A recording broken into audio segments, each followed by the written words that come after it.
말은 칼보다 강하다. 그러나 그 칼은 두 가지 날을 가진다.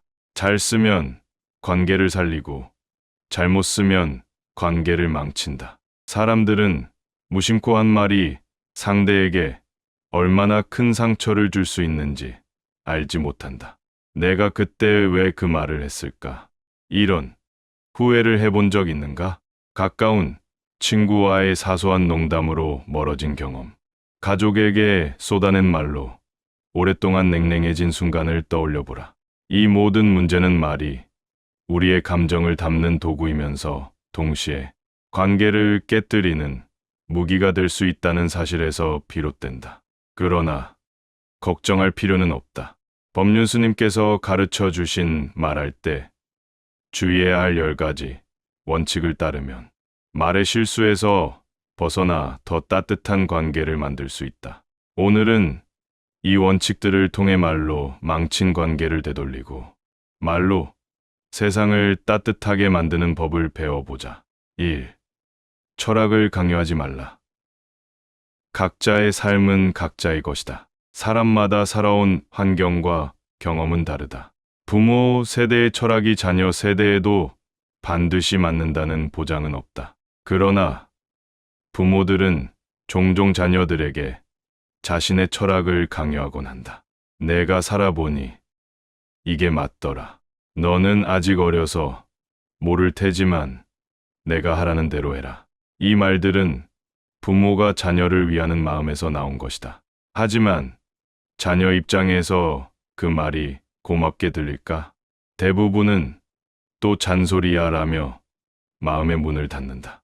특히 자녀와의 대화에서 이런 일이 자주 벌어진다. 부모는 자식을 걱정하는 마음에 넌 공부 열심히 해야 한다. 그 직업은 안정적이지 않으니 그 길은 가지 마라. 같은 조언을 한다. 하지만 자녀는 속으로 이렇게 생각한다. 그건 엄마, 아빠 세대에나 맞는 얘기지. 지금은 다르다고. 나도 내 방식대로 살고 싶어. 나조차 내 마음을 바꾸기 힘든데 어찌 남의 삶을 바꾸려 하는가. 라는 법륜스님의 이 말처럼 부모가 믿는 길이 자녀에게도 옳다고 단정할 수는 없다. 자녀가 살아갈 세상은 부모가 살아온 세상과 다르기 때문이다. 그렇다면 어떻게 해야 할까? 답은 간단하다. 강요 대신 선택의 기회를 주는 것이다. 공부는 해야 한다는 말을 하고 싶다면 이렇게 말해보라. 엄마가 보기에 공부는 참 중요했어. 그 덕분에 직장에서 인정받았거든. 그런데 내 생각은 어때? 이런 식으로 물으면 자녀는 강요를 느끼지 않고 부모의 경험을 참고할 기회를 얻게 된다. 대화의 문이 열리는 순간이다. 또한 부모는 말보다 행동으로 자녀를 가르쳐야 한다. 자녀는 부모의 행동에서 많은 것을 배운다. 부모가 성실히 일하는 모습을 보면 성실함을 배우고 다른 사람을 배려하는 모습을 보면 따뜻함을 배운다. 당신의 철학은 말이 아니라 삶으로 증명하라. 라는 법륜스님의 말이 있다. 부모가 자신의 철학을 실천하는 모습을 보일 때 자녀는 그것을 자연스럽게 배우게 된다. 각자의 삶은 각자의 것이다. 부모는 자신의 철학을 지키되 그것을 자녀에게 강요하지 말라. 각자의 삶을 존중하면서 내가 믿는 바를 묵묵히 실천하라. 그것이 자녀와의 신뢰를 두텁게 하고 강요 없는 진정한 가르침으로 이어질 것이다. 2. 돈 자랑하지 말라. 질투는 관계를 멀어지게 한다. 돈 이야기는 인간관계에서 가장 조심해야 할 주제다. 돈은 사람을 끌어들이기도 하지만 동시에 사람을 멀어지게도 만든다. 가족 모임에서 이런 상황을 떠올려 보라. 요즘 사업이 잘 돼서 돈을 좀 벌었다고 자랑했다고 하자. 처음에는 가족들이 와, 대단하네요 라며 칭찬할 것이다. 하지만 그 뒤에는 이런 속마음이 떠오를지도 모른다. 돈 자랑하는 게 기분 나쁘네. 그럼 돈 잘 버는 내가 부모님 선물은 좀 더 좋은 걸로 준비해야 하는 거 아니야? 칭찬은 질투로 바뀌고 기대는 불만으로 변한다. 심지어 가까운 가족 사이에서도 돈 문제로 다툼이 생기기 쉽다. 부모와 자식 간에도 형제끼리도 돈 때문에 서먹해지는 경우가 흔하다. 또 다른 사례를 생각해보자. 친구들과의 술자리에서 내가 연봉이 꽤 올랐다고 말했다고 상상해보라. 처음에는 축하한다는 말이 돌아오겠지만 그 뒤에는 그럼 내가 오늘 술값을 내라는 농담이 이어질 가능성이 크다. 그리고 만약 당신이 술값을 내지 않는다면 돈 잘 버는 놈이 왜 이렇게 짠돌이냐는 소리를 듣게 될지도 모른다. 결국 이런 일이 반복되면 친했던 친구와도 서먹해지게 된다. 돈을 자랑하고 싶다면 차라리 기부하라. 그것이 진정한 부자의 삶이다. 라는 법륜 스님의 말이 떠오르는 대목이다. 돈 자랑은 아무리 가까운 사람에게도 피해야 한다.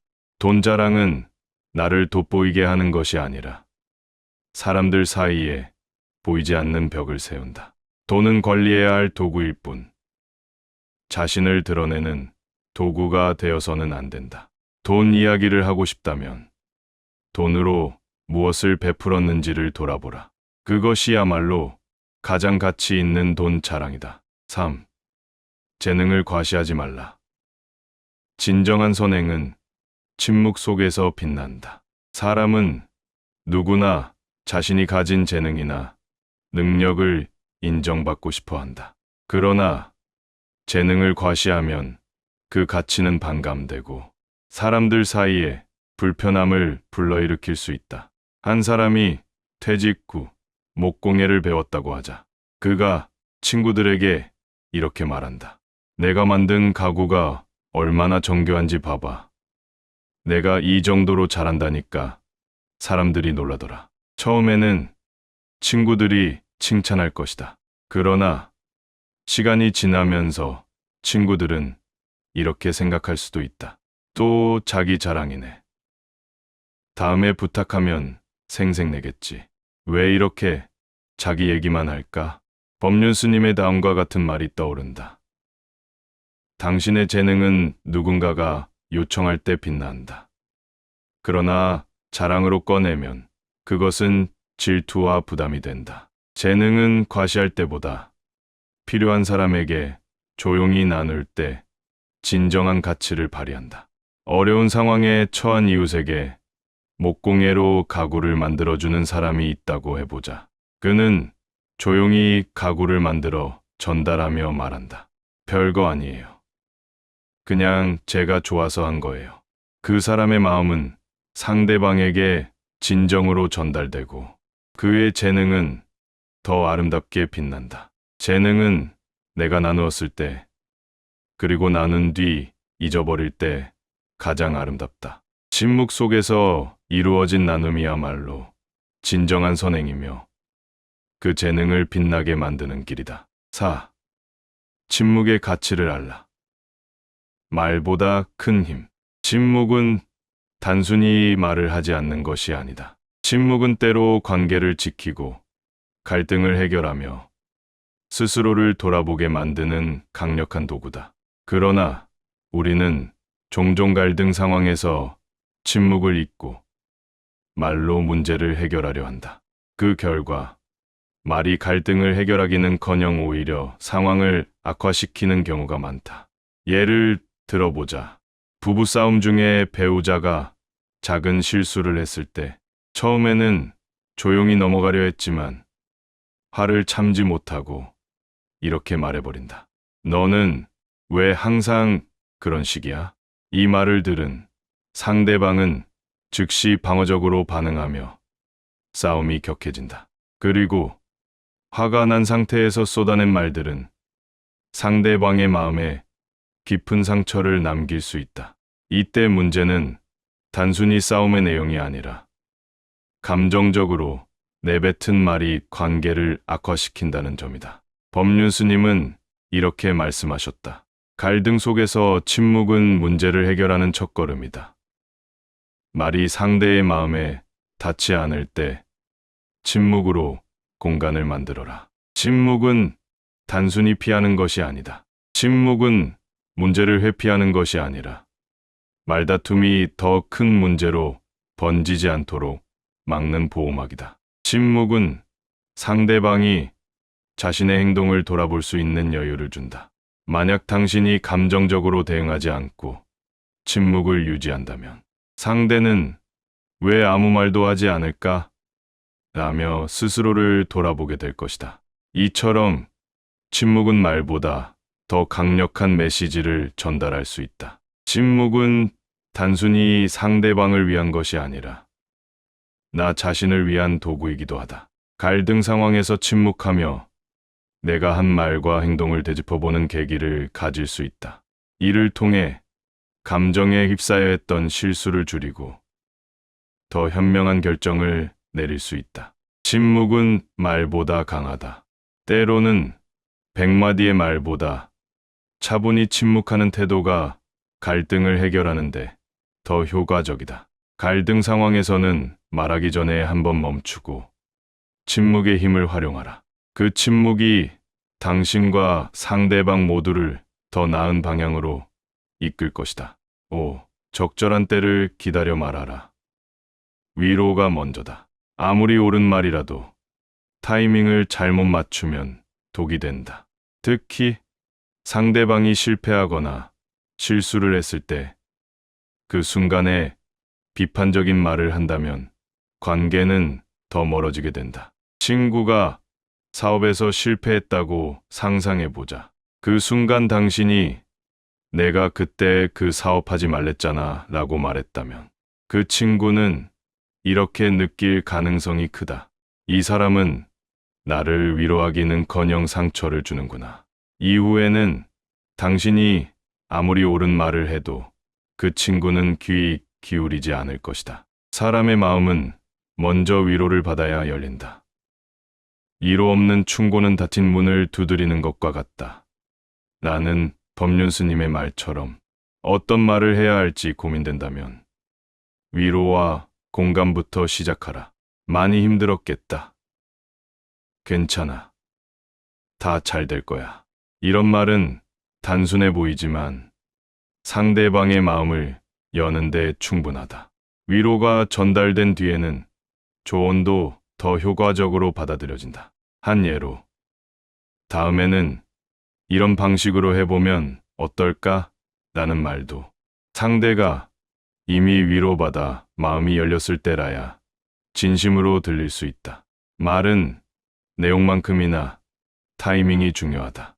위로와 공감이 없는 충고는 독이 될 뿐이다. 상대방의 상태를 먼저 살피고 적절한 순간을 기다려 말을 꺼내라. 그때라야 당신의 말이 상대의 마음에 깊이 새겨질 것이다. 6. 진실을 말하라. 거짓은 신뢰를 무너뜨린다. 진실은 인간관계의 기본이다. 그러나 우리는 종종 관계를 유지하거나 상대를 걱정시키지 않으려고 작은 거짓말을 하곤 한다. 하지만 거짓말은 대부분 시간이 지나 드러난다. 그 순간 상대방은 거짓 그 자체보다 왜 나를 속였을까? 라는 배신감에 더 큰 상처를 받는다. 부모가 자녀에게 회사에서 승진했어 라며 실직 사실을 숨겼다고 하자. 처음에는 자녀가 안심할 수 있겠지만 시간이 지나 진실이 밝혀지면 자녀는 이렇게 생각할 것이다. 왜 믿지 않고 숨겼을까?